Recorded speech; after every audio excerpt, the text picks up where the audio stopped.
Hi, this is Rita Coolidge, and you're tuned in to RockCellarTV. RockCellarTV, RockCellarTV, RockCellarTV, RockCellarTV, RockCellarTV. Well, this is your first new studio album of original material, forgetting the Christmas record, since 2005. Was this a growing need for you to do a record, or did the idea of doing a record come fairly recently where you felt that creative need? Well, I think the idea for this record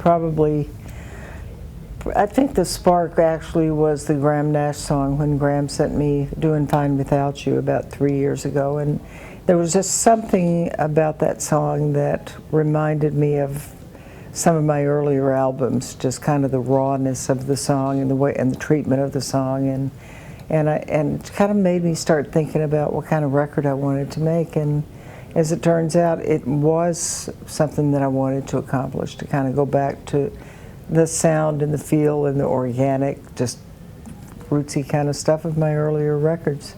What was the first song you cut for the record? Do you recall? It was You Can Fall in Love, a song that I wrote with Stan Lynch and Joe Hutto.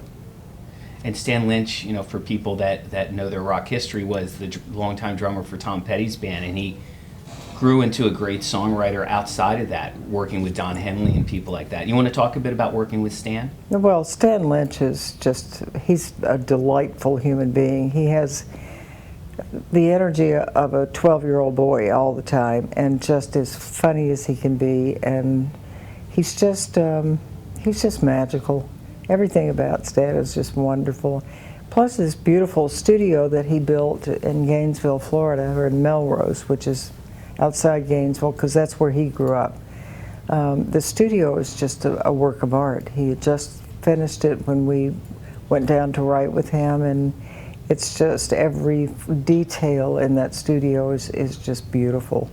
So it was such a pleasure to have that space around us and to walk outside and be in a pine forest, and it was wonderful. So the atmosphere was there, and I had already chosen Please Grow Old with Me for the album when I went down to write. So, and I'm very familiar with Stan's work, obviously with Tom Petty, but especially songwriting with Don Henley. And Stan Lynch is very good friends with Ross Hogarth, who was my producer. So they were on the phone frequently when we were in the studio. So I felt like I knew him before I actually met him. But he's just delightful. Well, Safe in the Arms of Time is the name of the record. Is there a theme for this record, or is it something that developed over time where you felt, wow, this record has an underlying thread with time? I think that it does have an underlying thread about time. It really tells a story. I think that there's a narrative that runs through this record, and I assume that other people can hear it because I know what it is, but I've had people comment to me, that they really can. They see that the songs as pictures, and they understand that the things we carry is something that I wanted to sing for my family, especially for my sister Priscilla, who was killed in 2014. So, there were just so much to say, and the things that are going on in my life right now. I wanted to talk about that. I wanted to talk about the fact that you can fall in love at any age and feel like you're 15 again, and to give people hope and to encourage people to go for that and to not settle for less than being happy, because it's there, and I think that there's a spiritual undertone that runs throughout the record. When you were starting out with music and pursuing it as a career, can you look back and say, this person was my real champion, this is the person, there was one specific person that really helped me get it, make quite a few steps ahead? Was there one person that was special for you in that way? Well, I think Bonnie Bramlett was such a good friend, and she still is a good friend, but when I started working with Delaney and Bonnie, I met them in Memphis, Tennessee. After I graduated from Florida State, I went to Memphis because my family lived there. And Delaney and Bonnie came in to finish their last commitment to Stax Records. And so I met Bonnie through Leon Russell and Don Nix and some people that were in Memphis working on this project. And I think that the minute that I met Bonnie, there was a shift in my life because she was strong and she stood her ground. She sang her butt off, and she was a force. She still is. I mean, she's just a force. And as far as singers, I think Bonnie probably took me under her wing and said, "You're coming on the road with us. Come to California. We want you on our new Elektra record." And in the course of making that record with them, I met David Anderle, who produced that record, their first Elektra record.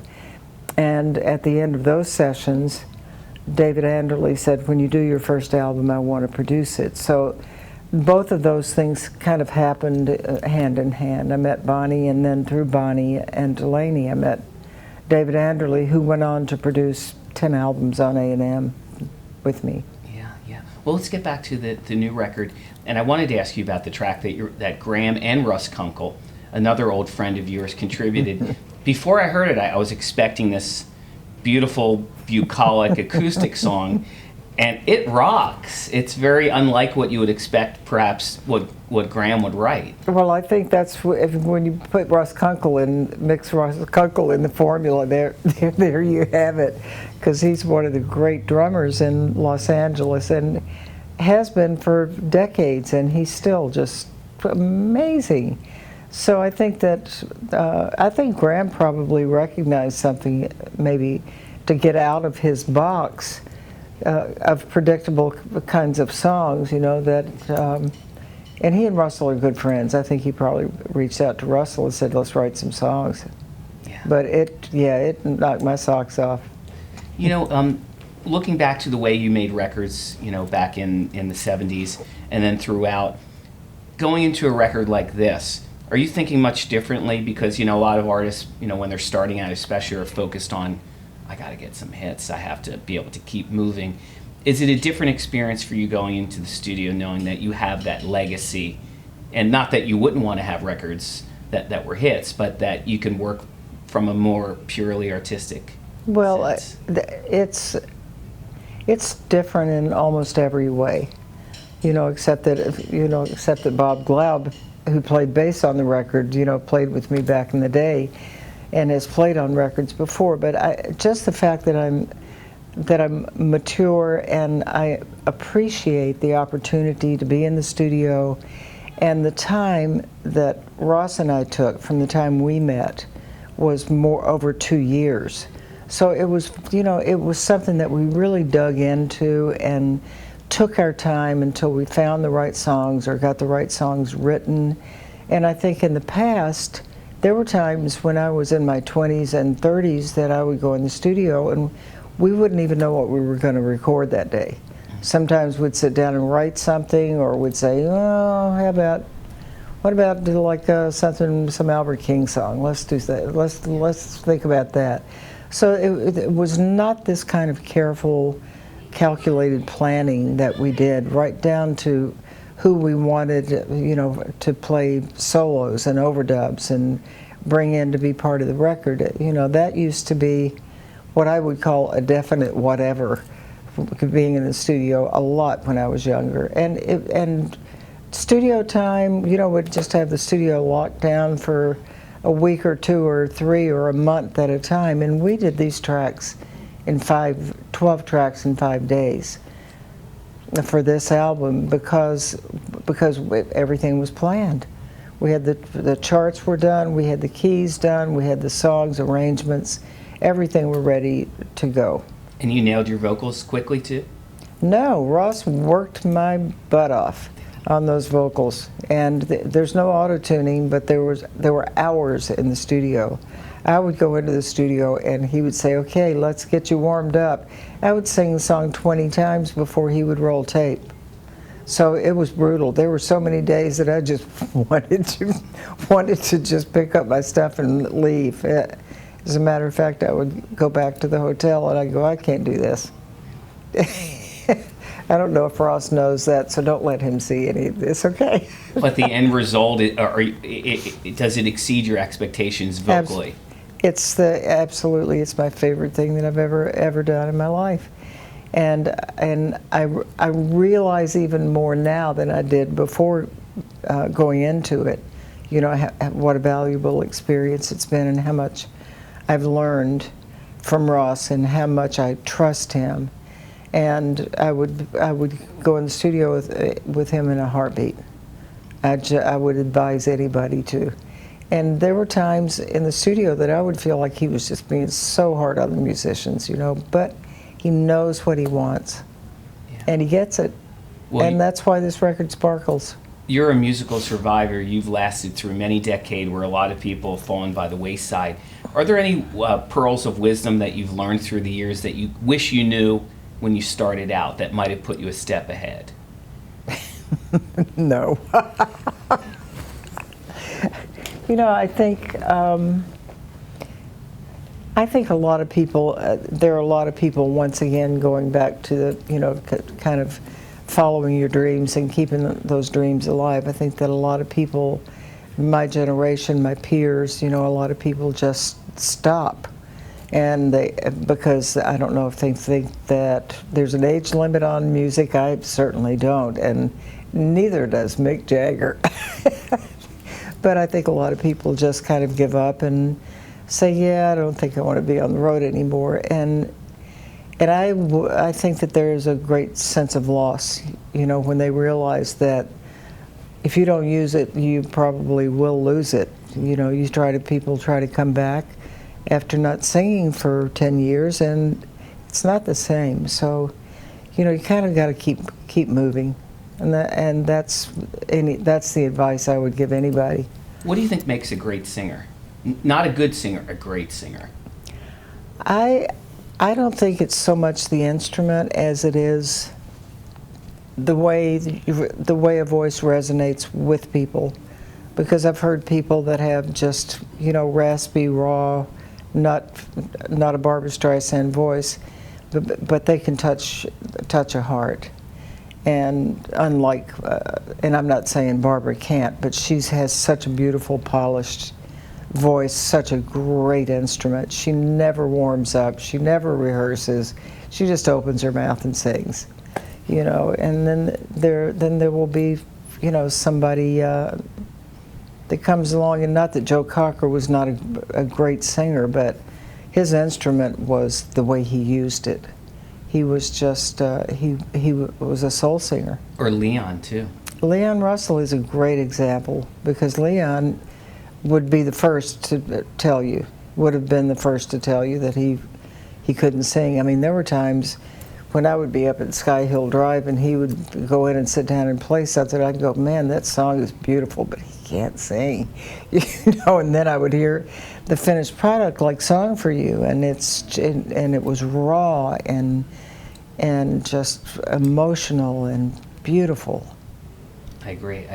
I was just reading a George Harrison book, and you know, I was preparing for the interview, and your name came up in a story, and it was about the Delaney and Bonnie tour of Europe when George jumped on the bus to join, you know, everyone else. And it was a story about how My Sweet Lord came together, and how you and I think one of the other vocalists were coming up with an answering part that was a really important part of the song. Could you share a story, your memories of that in the song My Sweet Lord? I actually don't remember that, but thanks.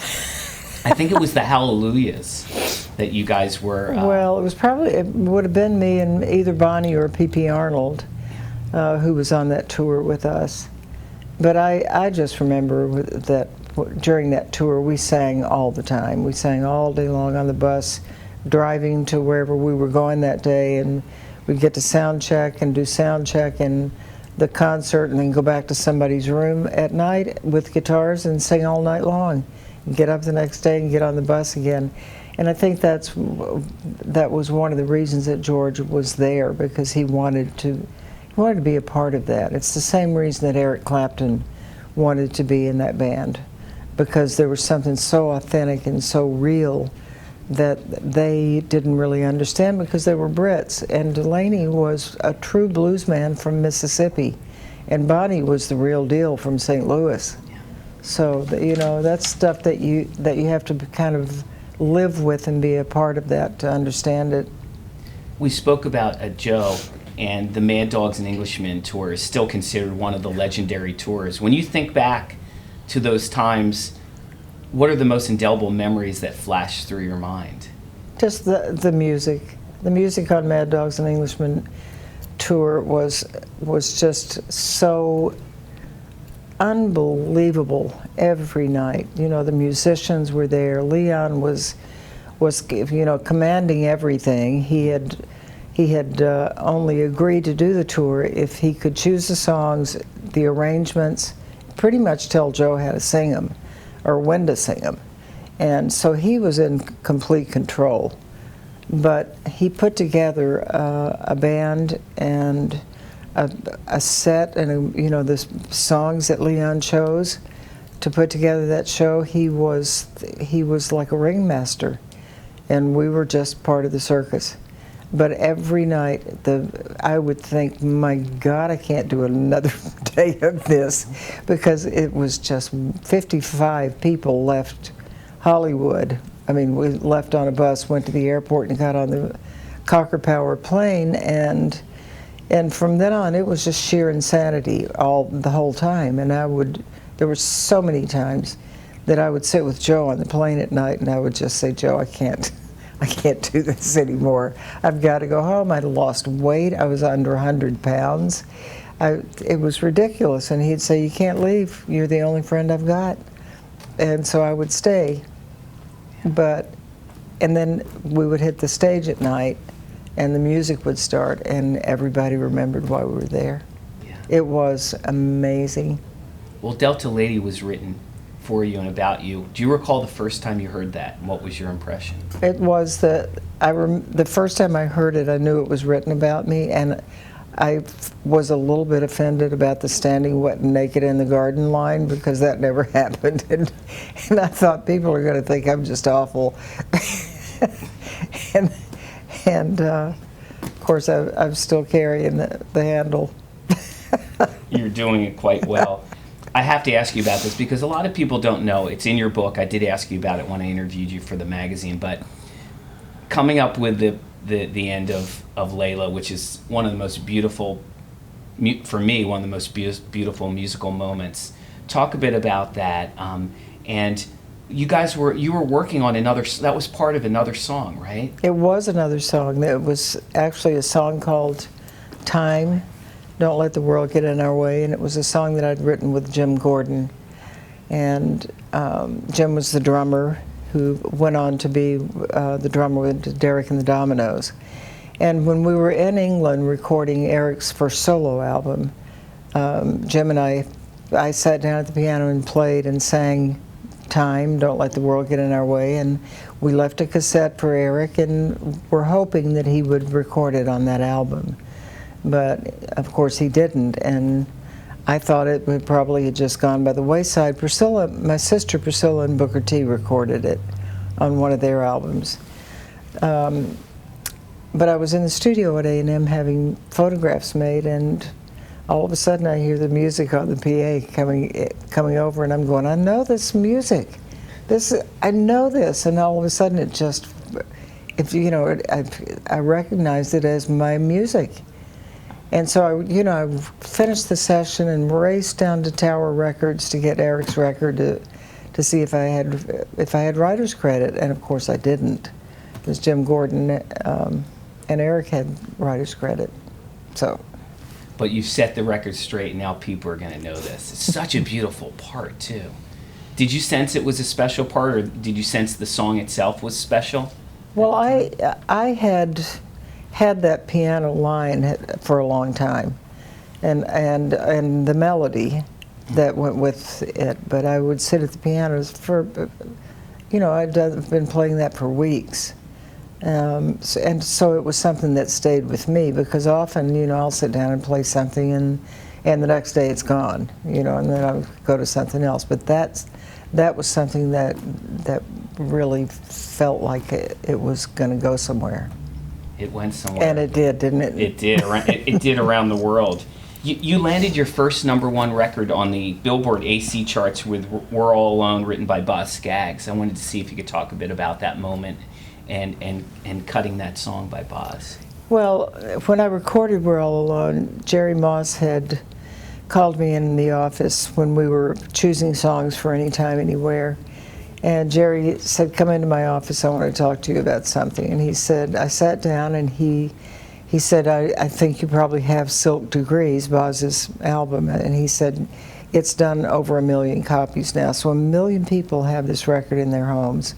And there's one song on here that needs to be sung by a woman. And I think it'd be great for you to do it. You know, just think about it. And he played it and I went, sure. Because everybody wanted to make the boss happy. But I think when we got in the studio and started recording that, it was pretty magical.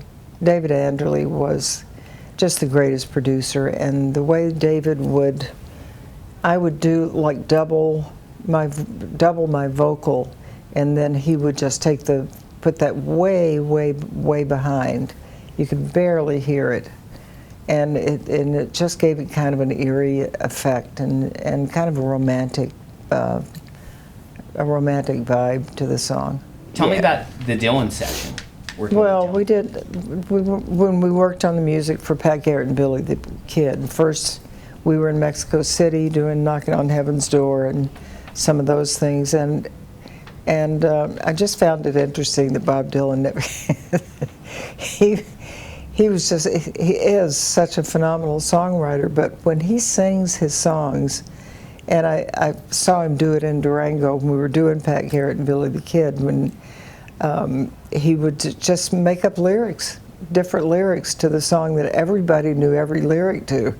And when we were in Mexico City doing "Knocking on Heaven's Door," he would never sing it the same way twice. So it would be hard for us to keep up with him, you know, and we ended up redoing the background vocals in Los Angeles. But Bob is just such an interesting character and so unique and just lovely. Well, my last question is, away from music, you love to paint. I haven't been painting because I haven't had time, and I also just moved from California to Florida. But it's one of your passions, painting. It's something that I have enjoyed. I'm not real good at it, and so I'm not. I may get back to it when I get a few days off. That'll be great. Well, thank you so much, Rita. Thank you. RockCellarTV, RockCellarTV, RockCellarTV, RockCellarTV, RockCellarTV, RockCellarTV.